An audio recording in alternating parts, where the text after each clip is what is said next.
आज हम बच्चों को पढ़ाने की तरीका बताएंगे कि बच्चों को कैसे पढ़ाना चाहिए। बच्चे आज की स्थिति यह है कि स्कूल से आते हैं, इंग्लिश मीडियम होता है। चूँकि हमारी मदर टंग इंग्लिश है नहीं तो बहुत सारी प्रॉब्लम्स आते हैं, पेरेंट्स को बहुत सारा दिक्कत होता है। तो आज इजी टेक्निक्स से बच्चों को एजुकेशन कैसे ट्रांसफ़र करना चाहिए वो टेक्निक्स पे बात करेंगे। स्पेशली मैं उन पेरेंट्स के लिए बना रहा हूँ जो पेरेंट्स बच्चों को वॉच नहीं करते या इतने पढ़े लिखे तो नहीं हैं और वो इंग्लिश मीडियम में अपने बच्चों को पढ़ाते हैं और बहुत सारे कोचिंग्स जाते हैं और बच्चे रटते हैं। तो ये वॉच करो कि बच्चे रटे ना, उसको समझें।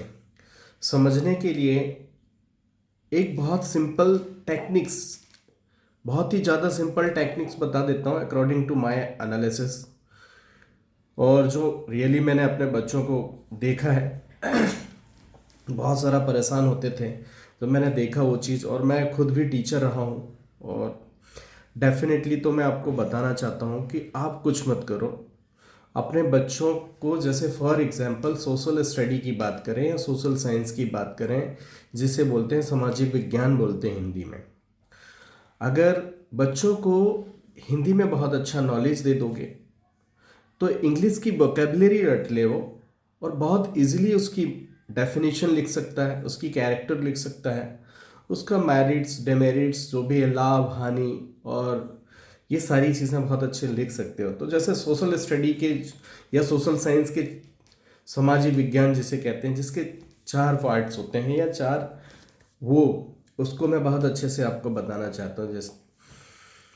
जैसे हिस्ट्री हिस्ट्री अब हिस्ट्री को लोग रटते हैं, हिस्ट्री रटने की चीज़ नहीं है। हिस्ट्री एक ऐसा स्टोरी बुक है जिसमें टोटल पास्ट की चीज़ें लिखी जाती है, वो हिस्ट्री कहलाती है। पास्ट का मतलब बहुत सिंपल लैंग्वेज में बच्चों को समझाओ कि जैसे अभी शुक्ला जी गए थे, शुक्ला जी गए थे, जब तक वो रिसर्च करने गए, तो रिसर्च करने गए तो वो साइंस था, रिसर्च करके आ गए वो, तो वो हिस्ट्री बुक में लिख गया, मतलब वो हिस्ट्री हो गया। जैसे पहले प्राइम मिनिस्टर मनमोहन सिंह जी थे, जब तक वो मनमोहन सिंह प्राइम मिनिस्टर रहे,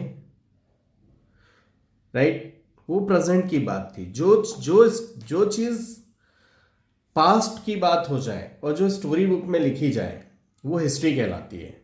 सिंपल बात है, बच्चों को समझाओ।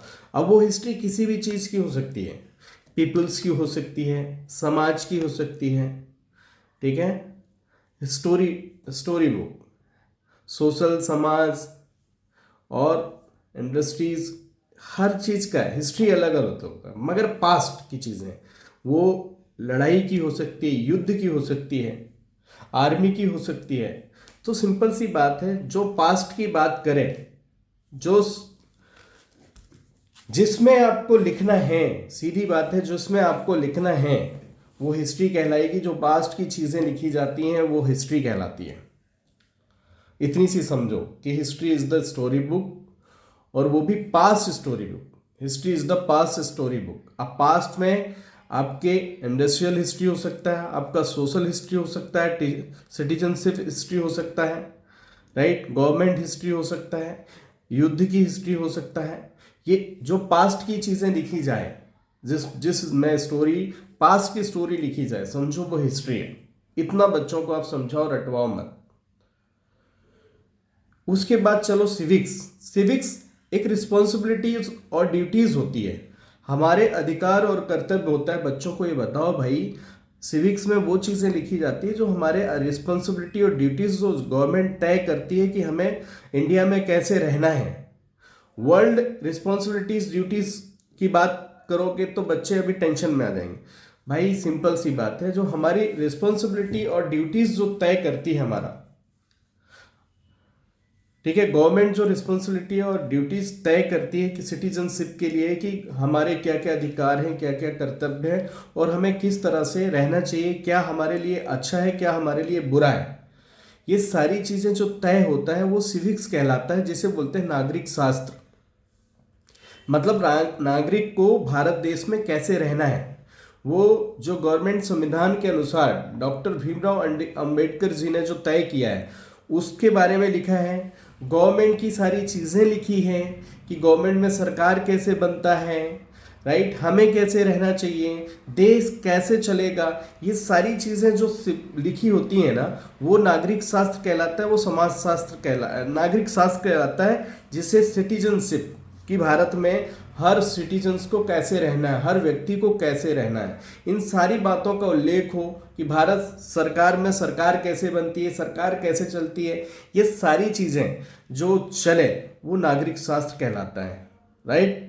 तो नागरिक शास्त्र, वैसे तो नागरिक शास्त्र, सामाजिक राजनीतिक शास्त्र और संगीत शास्त्र, बहुत सारे शास्त्र होते हैं। तो एक सिंपल सी बात है, नागरिक शास्त्र सिविक्स का मतलब होता है नागरिक शास्त्र, मतलब सीधी सी बात है, सिटीजनशिप जो यहाँ रहते हैं, यहाँ जो नागरिक रहते हैं भारत में, उनके बारे में जो चीज़ें डिस्क्राइब किया जाता है उसको सिविक्स कहते हैं। उसमें जब ये चीज़ बच्चे को बता दोगे तो उसे रटना नहीं पड़ेगा, सिर्फ वोकेबलरी और मीनिंग्स रट लेगा, क्योंकि उसे हिंदी नहीं आती।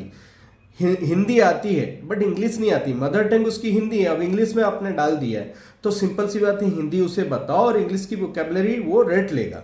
यानी रिस्पॉन्सिबिलिटीज़ और ड्यूटीज़ की स्पेलिंग्स ही नहीं पता होगी उसको, डिसिप्लिन्स, तो बाकी हिंदी तो आती है, तो इंग्लिश बच्चों को नहीं आती, तो वोकेबलरी रट लेगा। और कुछ चीज़ें जब वो रटेगा नहीं और कुछ चीज़ें समझ के करेगा तो वहाँ लर्न आएगा, तो मन से भी लगेगा, क्योंकि वोकेबलरी उसको पता है। गवर्नमेंट की जितने रूल्स एंड रेगुलेशंस हैं, ये सारी चीज़ें वो रट लेगा। तो सिंपल सी बात है, सिविक्स में मतलब होता है नागरिक शास्त्र। उसके बाद अगर हम चलें आगे, सिविक्स के बाद चलें तो ज्योग्राफी की बात करें, तो ज्योग्राफी का मतलब होता है, अब वर्ल्ड ज्योग्राफी के बारे में बात करोगे, ज्योग्राफी का मतलब ही होता है कि एक सिंपल लैंग्वेज में बोला जाए कि जो हमारे सराउंडिंग, ज्योग्राफी मतलब भूगोल, जो हमारा बहुत भौगोलिक स्थिति, अब वो किसी भी चीज़ की भौगोलिक स्थिति हो सकती है। वर्ल्ड भौगोलिक स्थिति की बात करोगे तो वहाँ का वर्ल्ड के पेड़ पौधे, एयर, वाटर, ठीक है, समुद्र, है ना, फॉरेस्ट, ये सब सारी चीज़ें आएंगी, सबकी भौगोलिक स्थिति अलग होती है ना। अब इसमें मानचित्र की बात करोगे तो भौगोलिक स्थिति में पूरा वर्ल्ड की भी मानचित्र होती है, पूरे भारत देश की भी मानचित्र होता है, अलग अलग स्टेट की भी मानचित्र होता है, तो उसकी भी एनालिसिस भूगोल में किया जाता है। तो अब समझो कि किस सब्जेक्ट में क्या एनालिसिस किया जाता है और उसका मतलब क्या होता है। तो सिंपल सी बात है, भूगोल का मतलब, ज्योग्राफी का मतलब होता है जो हमारे आसपास की सराउंडिंग है, सिंपल लैंग्वेज में बोले, एयर, वाटर, ठीक है, और फॉरेस्ट, जो भी चीज़ें हैं, लैंड, ये सारी चीज़ें जो हमारे आसपास हैं, तो सिंपल लैंग्वेज में बोलूँ कोई इस रूम का भौगोलिक स्थिति अलग होगा, वर्ल्ड की भौगोलिक स्थिति की बात में करोगे तो अलग होगा, पूरी इंडिया की भौगोलिक स्थिति की बात करोगे तो अलग होगा, क्लाइमेट, ये सब आ जाते हैं, राइट। और अपने कमरे की भौगोलिक स्थिति की बात करोगे तो अलग होगा, ठीक है। तो ये सब भौगोलिक स्थिति मतलब होता है आपका जो भी नेचुरल चीज़ें के बारे में डिस्कशंस होते हैं ज्योग्राफी में, एक सिंपल सी बात कर दो तो उसका मतलब होता है ज्योग्राफी या भूगोल। भौगोलिक स्थिति सबका अलग अलग होता है ना। बट नेचुरल चीज़ें समझ गए आप, एयर, वाटर, लैंड, ठीक है, फॉरेस्ट, और जो चीज़ें होती हैं यहाँ की भौगोलिक स्थिति, ये ज़्यादा चीज़ें लिखी जाती हैं उसमें भूगोल में, इनके बारे में एनालिसिस ज़्यादा किया जाता है। मतलब जो चीज़ है सो है, नहीं है तो नहीं, बनावटी कुछ नहीं,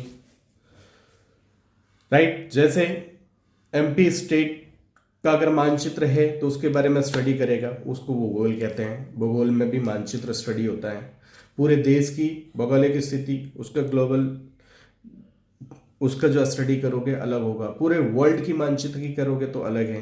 तो हर जगह की भौगोलिक स्थिति अलग होती है, एयर, वाटर से लेकर जो नेचुरल, एक वर्ड में अगर मैं बात करूं कि जो आपके पास आसपास जो सराउंडिंग है, सिंपल लैंग्वेज में बात करें तो वो भूगोल है।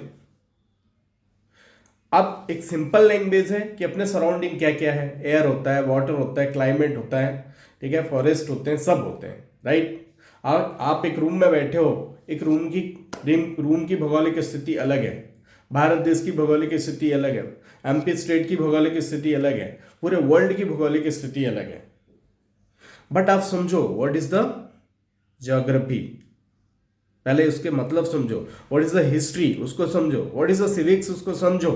हमारा मतलब है कि बच्चों को उसके बारे में समझाओ पहले, तो अपने आप उनको रटना नहीं पड़ेगा और उनका ब्रेन बहुत तेजी से डेवलप होगा। इकोनॉमिक्स का मतलब होता है, उसका नाम ही अर्थशास्त्र है। बच्चों को बताओ, मतलब धन से रिलेटेड जो भी चीज डिस्क्राइब किया जाए वो इकोनॉमिक्स है। डिमांड एंड सप्लाई, धन से संबंधित डिसीजन मेकिंग कि कैसे बिजनेस चलेगा, धन से रिलेटेड जो चीजें होती हैं वो इकोनॉमिक्स कहलाती है। तो ये वीडियो में हम आपको सिर्फ इतना बताना चाहते हैं कि अपने बच्चों को रटवाओ मत, अपने बच्चों को हर सब्जेक्ट के मतलब समझाओ कि भैया हिस्ट्री में क्या लिखा जाता है, क्या एनालिसिस किया जाता है, हिस्ट्री में क्या एनालिसिस किया जाता है, सिविक्स में क्या एनालिसिस किया जाता है, सिविक्स में किस बारे में लिखा जाता है, किस बारे में डिस्क्राइब किया जाता है, ज्योग्राफी में किस चीज के बारे में डिस्क्राइब करना है तुम्हें, उसका एनालिसिस कराओ। इकोनॉमिक्स में क्या है, धन शास्त्र है, उसमें सिर्फ वेल्थ से रिलेटेड होता है, वेल्थ एंड मनी जो भी है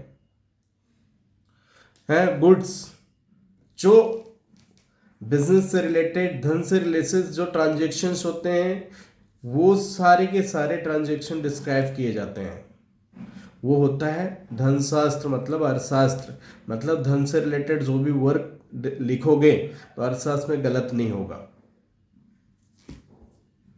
ये वीडियो लंबा हो गया, फिर हम आपको नेक्स्ट जो शॉर्ट में